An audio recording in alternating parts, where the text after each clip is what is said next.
Bien, ¿ya a usted le ha pasado que en algún momento ha tenido dolor en las cervicales, ya sea por tensión, ya sea por ese síndrome de latigazo o por cualquier situación? Bueno, hoy vamos a examinar precisamente esa molestia con el doctor Francisco Gutiérrez. Doctor, un placer, muy buenos días, bienvenido. Hola, buenos días, muchas gracias por la invitación. Doctor, ¿por qué? ¿Por qué nos duelen las cervicales? Bueno, mira, como puedes ver en esta imagen, tenemos una estructura muy grande sobre una estructura tubular pequeña. Entonces esto crea que esta zona sea de alta tensión. Ya per se es una zona de mucha tensión, por lo cual somos muy vulnerables a tener una contractura o que algún movimiento extremo, que la cabeza gire muy lateral o muy hacia el frente y hacia atrás.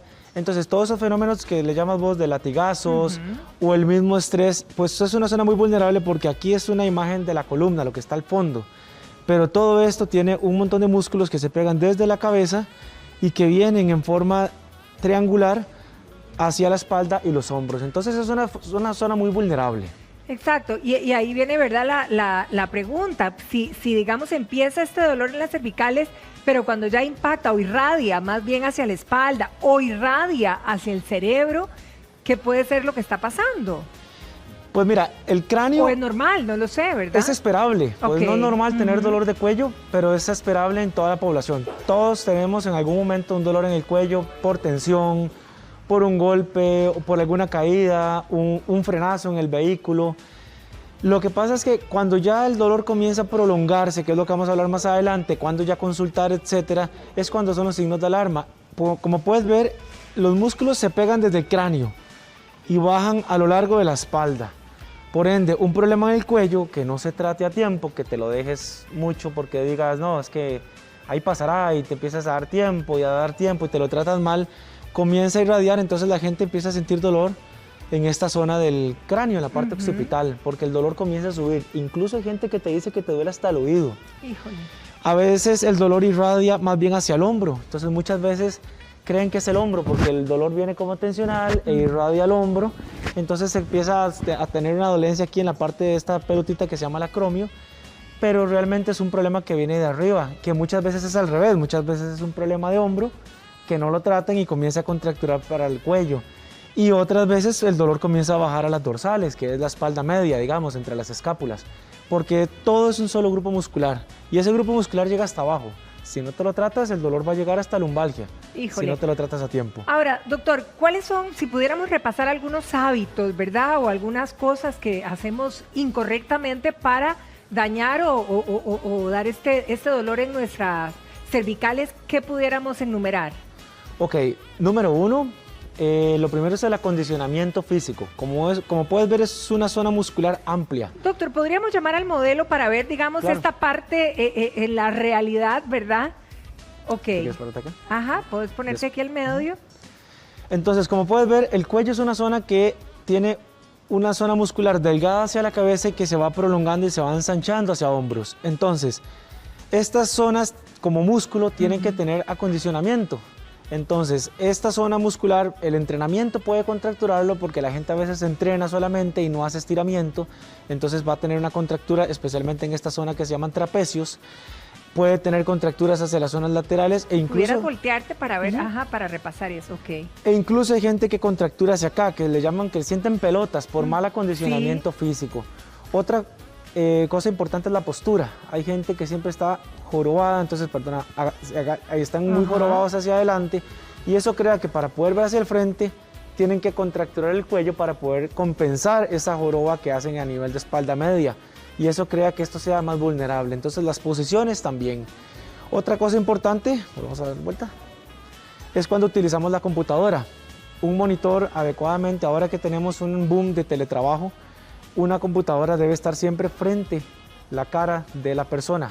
No podemos tener monitores inferior, porque si yo le pongo una pantalla a él acá, siempre va a tener que ver hacia abajo. Pues en un momento no pasa nada, pero si trabajas 8 horas con la cabeza viendo hacia abajo, pues vas a terminar con una mala postura, lo mismo que si el monitor está muy alto. Por lo cual la postura en el trabajo son otros hábitos importantes que la misma silla, las posiciones del teclado, porque si tienes un teclado muy alto tienes que contracturar el cuello para sostenerte, Claro. o si está muy bajo tienes que agacharte, te va a dar lumbalgia.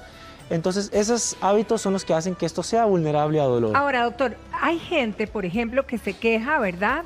Que se queja, por ejemplo, de que empieza el dolor aquí, pero va corriéndose hacia arriba y más bien piensan que es algo como en la cabeza, hasta incluso un tumor, ¿verdad? Porque dicen, ¿por qué me está doliendo tanto esta parte?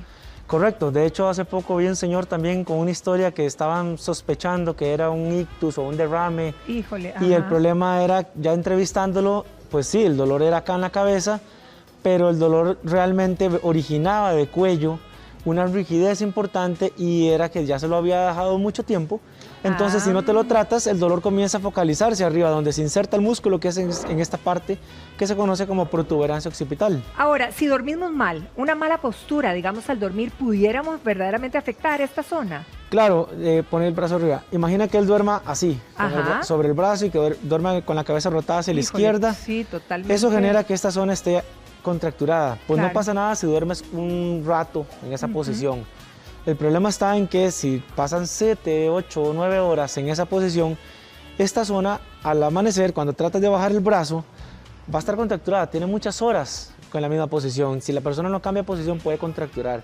De ahí que una de las cosas que existen actualmente, que cada vez las usamos más, son las almohadas cervicales, que es que así como lo ves, la almohada cervical le da una posición de apoyo en el cuello, sin necesidad que él doble la cabeza de esa forma, para que no porque contracture. son como así, ¿verdad? Sí. Sí, son como una C o como un signo de pregunta, entonces te logra mantener la posición. Ahora, doctor, ¿cómo pudieran afectarnos nuestras cervicales? Porque se habla de que mucho lo que pasa en boca, ¿verdad? Dientes o algún problema con las muelas del juicio, qué sé yo, que pueda afectar esta zona. Ok, esos son diagnósticos diferenciales. Muchas personas tienen incluso hasta infecciones de oído que les irradia hacia el cuello, entonces hay que determinar cuál es la patología que le está causando el dolor. Por ejemplo, una infección en cordales o una cirugía en cordales puede causar tal inflamación de que afecte toda esta zona alrededor de la oreja y que se confunda con un problema de dolor en el cuello. Muchas veces esa misma dolencia, esa misma infección puede contracturarlo, porque si el dolor es muy intenso, la persona tiene una infección severa que pasa frecuente en las cordales por ser en boca, que no es nada infrecuente que haya alguna infección, ese dolor comienza, si la persona el dolor es muy severo, te contracturas, porque la contractura es el reflejo de algo, o de una mala posición, o de un trauma, o ya yendo más a fondo, una hernia o algún desgaste en la columna. Bueno, hablemos de un trauma y precisamente tenemos unas imágenes, ¿verdad? De ese síndrome. Muchísimas gracias. Muchísimas gracias por el apoyo de ilustrar. Es que en un cuerpo humano, ¿verdad? Distinto en imagen. Hace la diferencia para ilustrar. Doctor, ese famoso síndrome del latigazo en un choque por detrás, ¿puede afectarnos también? Claro. Mira, como explicaba ahorita, mira que el impacto cuando hay el cuello es muy delgadito, como puedes ver en esa estructura ósea, es muy delgado y sostiene el cráneo, que es una estructura sumamente pesada. Entonces, como puedes ver en la imagen, hay un fenómeno donde golpea hacia atrás, la cabeza rebota contra el descansadero y genera un rebote hacia adelante. Entonces, en ese rebote suceden, no solo la parte muscular sufre, sino que hay microdesgarros en las articulaciones de la columna, hay derrame articular, hay desgarro muscular y puede haber ruptura de ligamentos y de la parte de los discos intervertebrales. Entonces, como puedes ver en esa imagen, ese fenómeno súbito, donde el músculo no te está protegiendo, porque normalmente el músculo protege, pues puede llegar a producir una lesión que puede hasta fracturarte el hueso. Qué increíble, ¿verdad? Y eso empieza desde las cervicales y nos puede afectar hasta la espalda baja. Totalmente. Se afecta todo. Totalmente. Los cinturones por eso son de 3 puntos, porque en el fenómeno del latigazo, al haber una disminución súbita de la velocidad o un total cese de la velocidad, tenemos que tener soporte tanto en el punto de hombro como en los puntos en pelvis.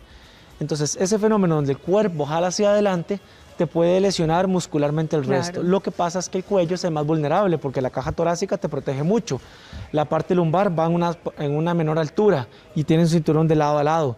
Pero la parte cervical tiene únicamente soporte del cinturón, entonces es la parte que va a volar. Por eso es que se crearon los airbags, para evitar también ese impacto. Para detener ese impacto, digamos, un poquito. Ese fenómeno de aceleración, desaceleración. Ahora, posiciones, doctor. Vamos a ver esta posición también de cómo puede ser la afección en este caso. Bueno, ahora usted mencionó una de dormir, exacto. Como puedes ver, dormir es súper importante para cualquier patología del cuerpo, tanto en horas como en calidad. Y a veces la posición es impacta mucho en el pronóstico de un paciente. Hay gente con muy buen dormir que le llaman o mal dormir, ¿verdad? Que son las personas que pasan moviéndose, entonces ellos al final tienen menos problema porque aunque su calidad de sueño no es tan alta, tienen menos problemas musculares porque cambian la posición durante el sueño. A la hora de acostarnos, tomar una posición de mucha extensión del cuello, por ejemplo, la gente que utiliza 2, 3, 4 almohadas, pero las usa atrás. Eso le iba a preguntar, ¿verdad? ¿Hasta qué punto las almohadas? Las almohadas, si las posicionas bien y logras tener una posición neutral desde la espalda media hacia arriba, está bien, porque mantienes la ergonomía de la columna, mantienes una posición recta. O sea, como recostada, ahí estaríamos. Exacto, como cuando las personas asmáticas tienen que dormir en la noche, entonces duermen semisentados. Entonces, esa posición está bien porque tienes la cabeza en una posición neutra. El problema es que hay gente que dobla la almohada o pone 3 almohadas, entonces duermen con el mentón pegado al esternón.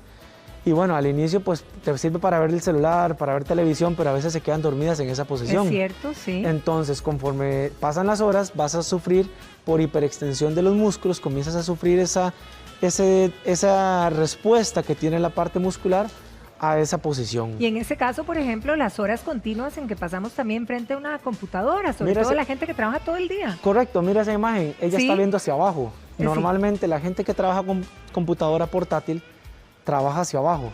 La computadora portátil se creó para trabajos pequeños, para cosas de no larga duración.